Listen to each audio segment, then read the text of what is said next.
Hello साथियों, स्वागत है आपका मेरे इस नई वीडियो में। जैसा कि आप जानते हैं, मैथ्स के इंपॉर्टेंट क्वेश्चन की सीरीज में चला रहा हूँ। मैथ्स के जो भी इंपॉर्टेंट क्वेश्चंस हैं हाल फिलहाल में एग्जाम में आ रहे हैं, मैं उनको ही लगवा रहा हूँ। उसी सीरीज का ये पहला सवाल है आपके सामने।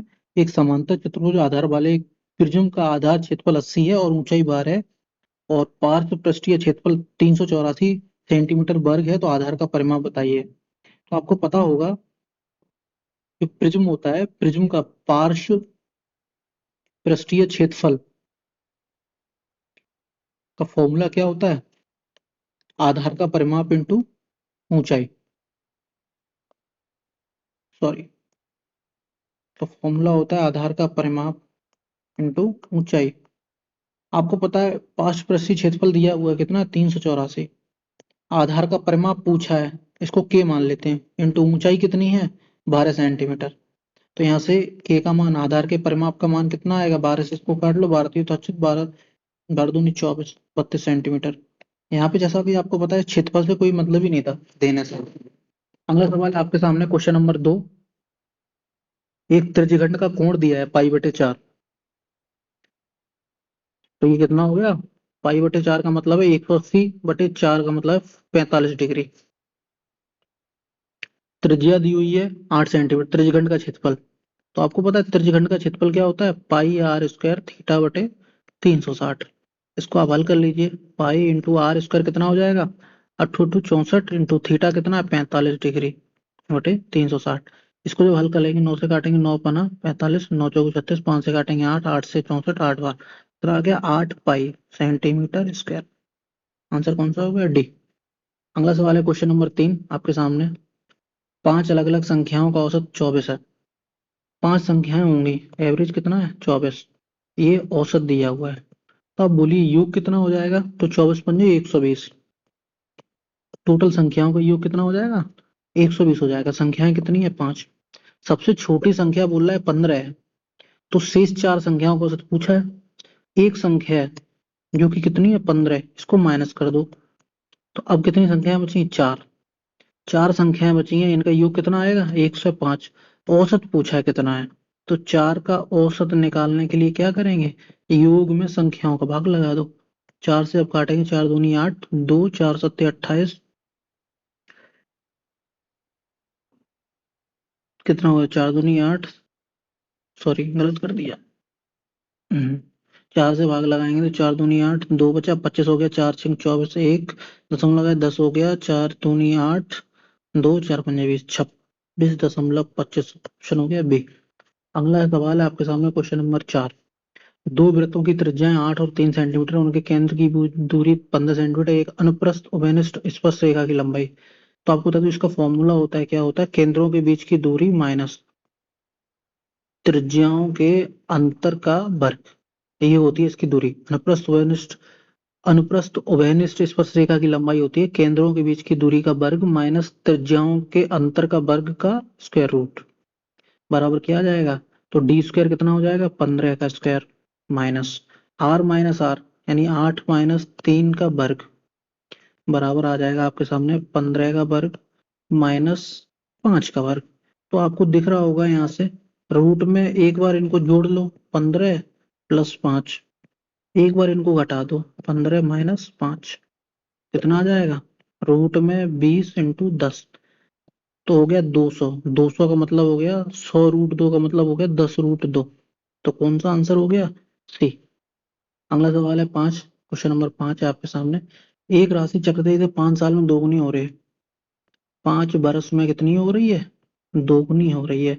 तो कितने सालों में वो खुद की 8 गुनी होगी। तो आपको पता है चक्रवृद्धि ब्याज जब भी रहेगा, कंपाउंड इंटरेस्ट, तो जो समय होता है इसको आप देखने के निकालने के लिए, जितने टाइम्स वो हो रहा है, इसको 8 क्या लिखते हैं, 2 की घात 3।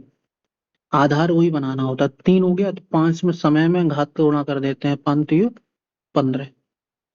ये आप करेंगे, एक दो बार इसका अभ्यास करेंगे तो आपको ये सवाल आने लगेगा। ये छोटा सवाल है और पूछा जाता है छोटे छोटे एग्जाम्स में। अगला क्वेश्चन है क्वेश्चन नंबर 6 आपके सामने। एक रेखा बिंदु 5 और 7 से होकर गुजरता है। ये क्या है, ये वैल्यू है एक्स और वाई की, कोऑर्डिनेट्स हैं, एक्स को वाई है। इसका ढलान कितना है, एम, एम बोलते हैं इसको, -1 है। तो रेखा का समीकरण, आपको बता दूं, रेखा का समीकरण निकालने के लिए इसका एक फॉर्मूला होता है, रेखा का समीकरण बराबर क्या होता है, तो बाई माइनस बाई वन बराबर m x minus x one. Value रख दीजिए आप, बाई माइनस बाई कितना है 7 बराबर एम कितना है -1, एक्स माइनस एक्स वन कितना है 5। तो बाई माइनस 7 बराबर माइनस एक्स प्लस का 5। तो यहाँ से इसकी वैल्यू जब निकालेंगे तो कितने आ जाएगी, बाई प्लस एक्स बराबर 12, है ना। इसको आप क्या लिख सकते हैं, बाई बराबर माइनस एक्स प्लस 12। ये कौन सा ऑप्शन हो गया, ए वाला। अगला सवाल है क्वेश्चन नंबर 7 आपके सामने रहा। ये वह छोटी से छोटी संख्या, सॉरी, उनमें से कौन सी सबसे छोटी संख्या है जो 9 12 15 से विभाज्य और प्रत्येक स्थिति में 4 छोड़ती है। तो जो ये छोटी की बात करेगा और संख्या के बारे में बोलेगा कि कौन सी संख्या है जो इन सबसे कटेगी, तो इनसे कटने के लिए इनसे बड़ी संख्या चाहिए, इनसे बड़ी, आप समझिए, इनसे बड़ी संख्या चाहिए। और बड़ी संख्या के लिए हमें क्या निकालना पड़ता है, एलसीएम, जिसको क्या बोलते हैं, लासा। ठीक है, तो 9 12 15 का लासा निकालने के लिए मैं आपको बता दूं, 9 12 15, 9 में क्या है 3 × 3, 12 में क्या है 3 × 4, 15 में क्या है 3 × 5। तो आपको दिख गया होगा इन तीनों में 3 तो है ही, है ना।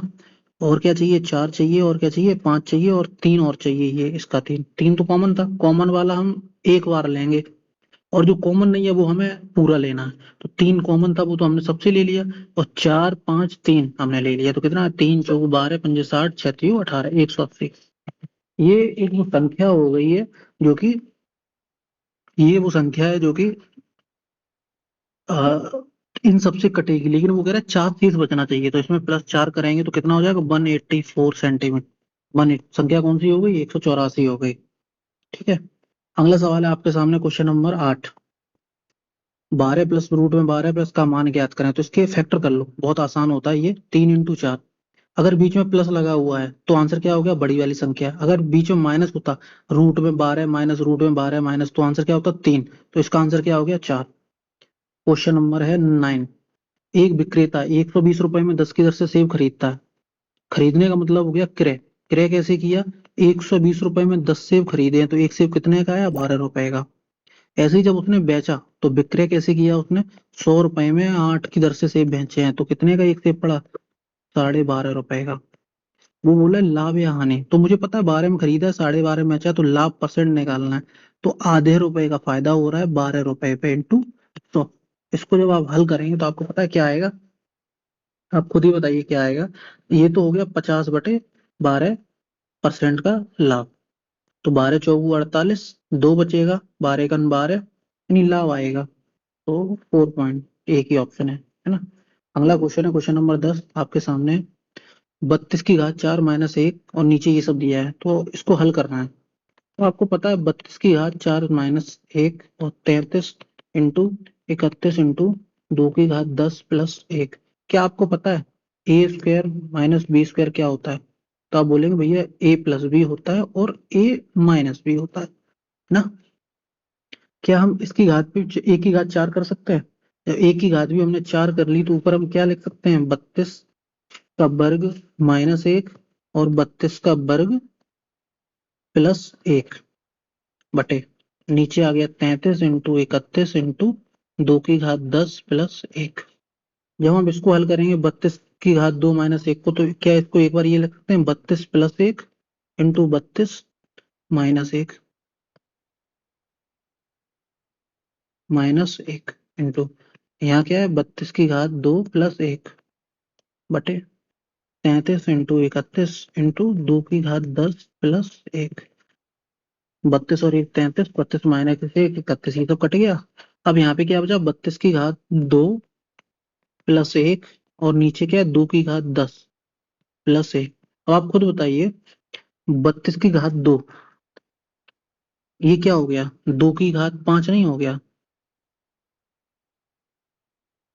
का वर्ग प्लस 1, और नीचे क्या है 2 की घात 10 प्लस 1।